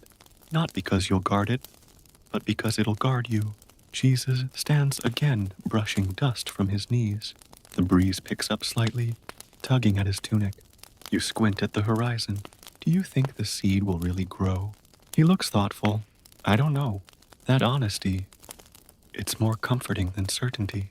He adds, but even if it doesn't, something else will. You both stand in the quiet. Then, without ceremony, Jesus turns and begins walking back toward the village. No long farewell, no embrace, just trust. And you stay sitting with the stone in your hand, feeling the weight of everything that's happened settle gently into your bones. The path is empty now, but not lonely, because the dust remembers, and so do you. You stay seated a while longer, long enough for the sun to warm the stone under your hands, long enough to hear the faint rise and fall of voices from the village. The same voices that once spoke of carpentry, orders goat prices, and why the baker's dough always rose too fast in spring. But now, every ordinary sound carries a strange new resonance, like it's part of something ancient. Eventually, you rise, pocket the stone, and walk back down the path alone. Nazareth welcomes you, like it always has, without fanfare. There's no crowd waiting, no procession, just a child crying because his honey cake fell in the dust, and a rooster arguing with its own shadow. You pass Mary near the well. She's talking to two women about lentils. You think you hear the phrase soft, like the Messiah's heart, but you might have misheard. She sees you and offers a nod that means both hello and I know. You nod back. You keep walking until you find the bench by the carpenter's shop. Joseph isn't there, but the tools are, lined up neatly, oiled and worn with years of stories they'll never tell. You remember watching Jesus use these tools as a boy, more fascinated by the way the grain ran through wood than by the furniture it became. He once said every board remembers the tree. At the time you thought he was being poetic. Now you wonder if he was just right. A few steps away, you hear two neighbors arguing over whether the fig tree by the wall needs trimming. One says it's shading the olives. The other says it's protecting them. You walk past. You don't need to take sides. Instead, you find yourself drifting toward the field. Not the field, a different one. Smaller, tucked between two houses, where someone started planting herbs. Basil, thyme, mint. A boy tends it quietly. He looks up and offers you a sprig of mint without speaking. You take it. You don't eat it. You just carry it, because somehow it feels like the kind of gift Jesus would accept, nod at, and keep in his robe until it dried and crumbled, because even when things fade, they still meant something. You walk through the village in widening circles, letting the sights press themselves into your memory, even though they're the same as always. Except they're not, because now they include him. Now they carry his shadow. Now they hum. At one corner, you pass the house where the traveler stayed. The corner of the courtyard where he slept is empty again. The blanket folded, the cup rinsed. But you pause there, not for long, just enough, just until the wind shifts. You hear someone singing nearby a slow off-key tune about harvests and honey. It makes you smile, because not every act of worship has to sound beautiful. Sometimes it just has to be honest. You wander past the fig tree again, the same one where Jesus once sat still for hours. It looks different now, more rooted, as if it too has been listening. You touch one of the leaves gently. It's thick and soft and smells like memory. You don't know what that means, but it feels true. Near the edge of the village, you pass a man carving symbols into a beam of wood. He says he's marking blessings, but they look more like stories. One of them resembles a fish. Another looks like a tiny hill. You don't ask what they mean. Some things are allowed to be just things. You return to the house just as the sky begins to soften, like bread rising under a damp cloth. Mary is sweeping the threshold. She pauses as you approach. She doesn't say anything about Jesus. She doesn't have to. Instead, she says, "You're early." You say, "I got turned around." She chuckles. That happens. Then she hands you a small loaf, still warm, and tells you not to forget to eat. Inside the house smells like lentils and clay. You sit by the doorway, tear the bread, and eat slowly. Each bite feels like something holy and homely at the same time, like a prayer that doesn't need words. Later, you help Joseph patch a tool handle. He doesn't speak much, but he hums while he works, a quiet, offbeat tune that somehow matches the rhythm of the chisel. You lose track of time. The house settles around you like a shawl, and in that simple labor, in the smell of oil and wood, in the shared silence between tasks, something shifts inside you. Not dramatically, just a gentle turning, like a seed rolling over underground. You realize you're waiting, not for Jesus to do something dramatic, but for yourself to notice what he's already done. And maybe that's enough. The evening light drapes itself softly across the village, painting the stone walls in ochre and dust. You are still at the workshop, fingertips slightly sticky with sap from the wood you've been sanding. Joseph has stepped out, probably to wash his hands or check the alignment of something half-built, leaning against the outer wall. You stay seated, just watching the last motes of sunlight float through the air. It smells like oil cedar and a hint of crushed fig leaf from somewhere nearby.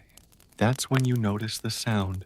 Not words, not footsteps, just breath, steady, familiar. You turn, and Jesus is there, sitting in the threshold, framed by the doorway, like a memory you didn't realize you were missing. He's not doing anything dramatic. He's shelling lentils into a shallow bowl. Each one clicks against the wood like a drop of time. You walk over, sit beside him. Neither of you speak for a while. And that's fine, because there's something sacred in doing nothing when you're doing it with someone who made nothing feel like part of a parable. Eventually, he says, "You've been walking different." You raise an eyebrow. Different how? Like you're not just going somewhere. Like you're remembering something. You think about that, then nod. You're not even sure what memory he means. There are too many now.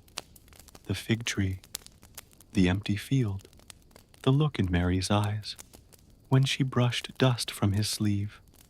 They all blend together into one long, slow understanding. He picks up another handful of lentils, pauses, then says, "People always talk about the end of things." You glance at him. You're saying this is the end. He smiles faintly. I'm saying the endings are never where we think they are. A few lentils slip from his hand and bounce across the floor. He doesn't chase them. Neither do you. He leans back, stretching his legs, and closes his eyes. Do you remember the sound of the wind in that field? You nod. It was loud, then soft. It always is, he replies. You look out the doorway. The sky is now more lavender than blue. Somewhere a pot is bubbling over. Someone curses gently in the distance. The village is alive in that half-wakefulness of evening. Jesus opens one eye. Want to go see the well? You grin. Always. The two of you walk in silence down the worn path, sandals brushing past dry grass, and the occasional wildflower sprouting where it shouldn't have. The well sits calmly, as if it's been waiting, which you suppose it has. Jesus dips a hand in without hesitation. You do the same. The water's cooler than you expected, almost sharp against your skin. It reflects your face in pieces, rippled, unsure real. Jesus says, "Do you remember when I told you the bottom remembers everything?" You nod slowly. Well, he says, sometimes the top does too. And just like that, a breeze stirs the surface. You see your face again, but now it's beside his. Two shapes fleeting and golden in the twilight. Neither of you speak. Not because there's nothing to say, but because you're both listening to the silence, to the sound of the water, to the things beneath words. On the way back, he stops to watch an ant carrying something too large for its size. He squats beside it, fascinated. Why does it always choose the heavy path, you ask? Maybe, he says, that's how it knows it's strong. Then he straightens up, brushes dust from his knees, and looks at you. Tomorrow, I think I'll leave a note. A note. He nods. Not with words. Just something people might find and wonder about. You laugh. Like a riddle, like a seed. He keeps walking. You follow. The village is quieter now. Oil lamps flicker in windows. A woman sings a lullaby. A goat bleats like it's trying to match pitch. You pass by the shelf near the entrance to the house. The shelf where he used to leave stones. It's empty now, except one smooth round stone sits right at the center, clean, still, as if it knew exactly when to return. You glance at Jesus. He says nothing. Neither do you. You don't ask where he found it. You just know it belongs. Inside, Mary is lighting another lamp. Joseph is sharpening something with more gentleness than purpose. The smell of flatbread lingers. Jesus settles by the hearth. You sit across from him. There are no new teachings, no final lessons, just warmth. The room breathes, and in that breath, everything you've ever heard from him seems to fold together like threads in a blanket or petals closing at dusk. He looks up once, meets your eyes, and gives the faintest nod. You return it, then let your gaze drift to the ceiling beams, and beyond them, to the stars you can't yet see, but know are there. Morning comes slow, as if it too is reluctant to move on. You wake to the scent of bread again, warm, familiar, tinged with rosemary today. Mary is already up, quietly humming something half-remembered from her own childhood, as she kneads and shapes the dough. Jesus isn't inside, but you knew he wouldn't be. You pull your sandals on stretch until your shoulders crack softly, then step outside into the calm of early light. There he is by the fig tree again. This time, he's not sitting or drawing in the dirt or listening for sounds that haven't been invented yet. He's planting something, the same hole he dug yesterday. You watch in silence as he cups water from a clay vessel and drizzles it slowly onto the soil. Not rushed, not showy, just with care. You approach and sit nearby. What do you think it'll be? You ask. He shrugs. Whatever it was meant to be. You squint. You don't know. He smiles. It's not my job to know. Just to plant. You sit quietly beside him as the sun rises higher, washing the courtyard in gold. A rooster crows somewhere beyond the stone wall. A child's laughter bounces down the alley. The world, as always, goes on, but something is different. Not in the ground, not in the sky, in the stillness between it all. He stands and brushes off his hands. Let's walk. So you do, not toward any place you recognize, just through the village, past old gates and fig baskets left to dry, past houses with doors wide open where strangers wave and children shout your names like they've known them forever. Jesus stops at a house you've never entered before. He knocks, no one answers, but the door is slightly ajar, so he nudges it open. Inside is a man, elderly, eyes closed, breathing shallow. His name is Eleazar. You've heard of him. Once carved fishing hooks from olive branches, used to walk the hills, reciting psalms to the wind. They say he forgets, now doesn't speak, doesn't know what day it is. Jesus kneels beside the old man, doesn't say a word, just takes his hand. You stay back uncertain whether you should witness this. Eleazar opens his eyes, soft, clouded, but seeing. Jesus doesn't ask a question. He just says, "You're still here." And Eleazar, who hasn't spoken in months, replies, "So are you." Jesus nods. That's it. That's the miracle. No thunder, no glowing hands, no crowd, just recognition. You feel a warmth settle in your chest that doesn't leave even after the man closes his eyes again and slips back into sleep. On the walk back, Jesus doesn't mention it. Neither do you, because what's there to say? Some truths don't need echoing. Back at the house, the village has begun to stir louder. Now, morning chores, shouting, merchants, kids, arguing about who gets the flatter bread. Jesus pauses at the entrance, turns to you.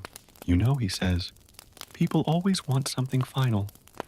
A line, a sign, a moment that wraps everything up. You nod.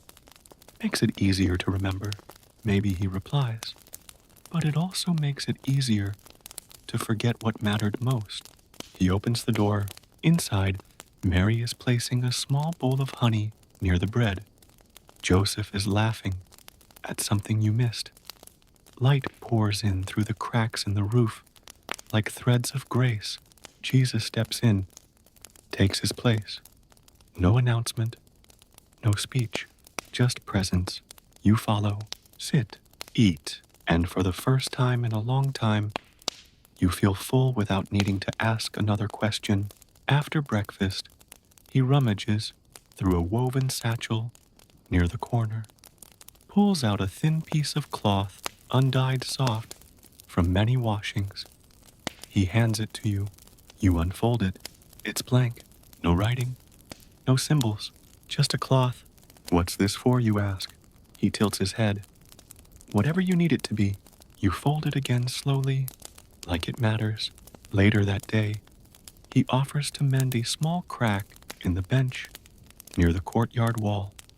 You help, not because he needs it, but because the act itself, the doing, feels important. The wood smells like sun and sawdust and something ancient that lingers when hands shape it gently. Jesus hums as he works, something between a tune and a prayer. And even if you forget the notes later, you know the rhythm will stay. That night before the lamps are lit, he walks with you one more time. Not far, just to the edge of the olive grove, where the path bends toward other towns. Where journeys begin, he stops, looks toward the trees, then back at you. You'll keep walking. You nod, even when I don't know where. He places a hand on your shoulder. You don't have to know. Just notice. And with that, he turns back, toward home, toward lentils, toward the simple holiness of tomorrow. You stand there a while longer, watching the shadows stretch long across the grove. And though the path ahead is unclear, your feet are ready. The next morning, the house is quieter than usual. There's no bread in the oven, yet no fire crackling under the pot. Just the soft creak of the rafters and the rhythm of footsteps, being careful not to wake anyone. You're already up, sitting by the open door, with your blanket wrapped around your shoulders. The air is cool, just a whisper of dew hanging on the lip of the courtyard. Jesus is gone, but not in the alarming sense. Not like the time he wandered into the temple and forgot to mention it. not like someone missing, just elsewhere. So you wait and think. You think about the seed, the one planted in that field no one cared about. You think about the old man's voice rasping out. So, are you like it had been resting in his chest for decades? You think about the cloth Jesus handed you, still folded, still blank, still oddly comforting, just to touch. Eventually the sun rises enough to turn the rooftops gold again. You head outside. The village is slower today. Everyone moves with the same sense of yesterday's gentleness still clinging to their heels. It's the kind of morning where even the goats seem to respect the silence. You walk past the well, past the fig tree, toward the edge of the barley field. And there he is, not running, not teaching, not planting, just standing, hands behind his back face, tilted toward the sky lips, moving in a whisper you can't quite hear. You don't interrupt. You just stand nearby watching the way the sun paints his silhouette, like something from a dream you only half remember when you wake. Eventually he turns, smiles, and holds out his hand. In it is a stone, small, smooth, familiar. You reach to take it, but he draws it back playfully. Not for keeping, he says, just for holding. You both sit in the middle of the field. The wind picks up slightly, tugging gently at your sleeves. Jesus sets the stone down between you, not as a gift, not as a lesson, just there, like a comma in a sentence. You glance around. The grass is taller than last time. A few tiny shoots poke up where the seed was planted. You think it's starting, you ask. He nods. Everything starts quietly, then silence again, but not the awkward kind, the kind that feels like prayer, even when no one bows their head. You lie back in the grass, arms stretched out like wings. He does the same. You stare up at the sky, letting the warmth settle over your face. The wind sighs. The birds rustle nearby. Somewhere far off, someone calls for their child. Jesus speaks barely above a whisper. You don't need to understand everything. You nod. You just need to stay open. You nod again. He sits up slowly, brushing grass from his tunic, then stands, offers you a hand. You take it, and the two of you walk back slowly toward the village, toward the quiet, toward the waiting, because even though this walk is ending, something else is beginning, something that doesn't need a name yet, something that doesn't need a miracle or a prophecy, just footsteps and time and a seed that might grow. And as the roofs of Nazareth come into view again, he places the stone, just for a moment, on the edge of the path, then keeps walking, leaving it behind, like punctuation at the end of a thought, like something he trusted you to remember, like something that mattered. Word count 1:21. Wind down 300 words, and now Nazareth sleeps. The lamps are out, the bread cooled on the stones, and the fig tree outside the courtyard whispers only to the stars. The house is still. The village is quiet. Even the goats finally have nothing left to say. You lie in bed, eyes half open, listening to the hush between the rafters, to the breath of someone sleeping across the room, to the memory of a boy whose stories never quite began when you expected, and never really ended either. You remember the stones, the ones placed without explanation, the seed still resting in its quiet darkness, the laugh in his voice when he said nothing needed to make perfect sense. You remember that silence can carry truths louder than any sermon, and that the kingdom of heaven might start with noticing, not changing the world, but watching it closely, holding it lightly, and maybe placing something small and ordinary in the soil just to see what might happen next. So rest now. You've walked far, even if your feet stayed still. You've wandered through fields, fig trees, and memory. You've kept pace with someone who never rushed, and tonight all that remains is the hush, the warm quiet of knowing that something sacred lives in the dust and the bread and the way someone says your name without needing to raise their voice. Good night from Nazareth. Good night from the fig tree and the seed and the field. Good night from the well that remembers. Good night